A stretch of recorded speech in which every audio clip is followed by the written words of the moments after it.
Сәлем қыздар, қатпарлы қамырдан самса дайындаймыз. Ұнға салқын сары майды аунатып, үлкен тішесі бар үккіштен өткіземіз. Әр өткізудің алдында ұнға аунатып отырамыз.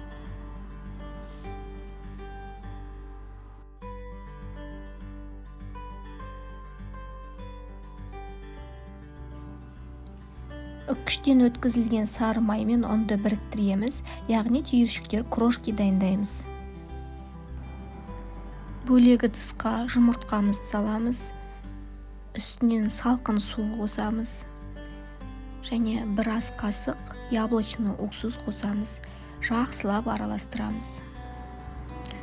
Міне крошкеміз осындай болу керек, ортасын ашып, сұйықтықты құямыз, жақсылап бір келкі қамыр илейміз.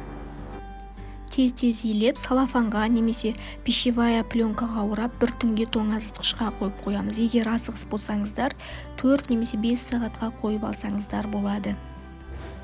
Бұл тестадан мен бүгін самса пісірейін деп жатырмын. Осылай бөліп, қолмен дөңгелек етіп жасап аламын бірінші. Тек қана самса емес, бұл тестадан әртүрлі тәттілерді де пісіруге болады. Мен мысалға трубочки, корзина бәріне қолдана беремін осыны. Және қатырып қойсаңыз да болады.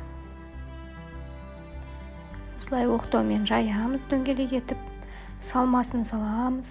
Салмасына фарш салсаңыздар да болады, картошка салсаңыздар да болады. Оған өз еріктеріңіз.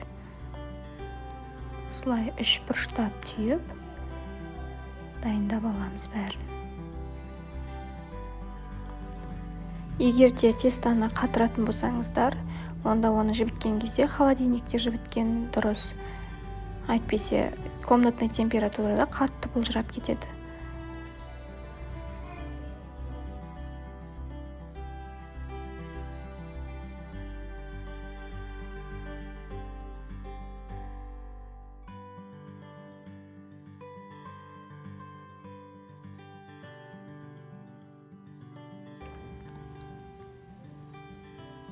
Самсаларымыз дайын болғаннан кейін пергаментті немесе фольга төсеп, формамызға салып, бетіне жұмыртқаның сарысын жағып, мен үстінен кунжут септім, сеппесеңіздер де болады. Әдем болу үшін осылай сеуіп қойдым, және беті қызарғанша 180 градуста мен пісіріп алдым. Видео ұнаса лайк басып, каналыма тіркелуді ұмытпаңыздар. Самса өте дәмді болып шығады, істеп көріңіз.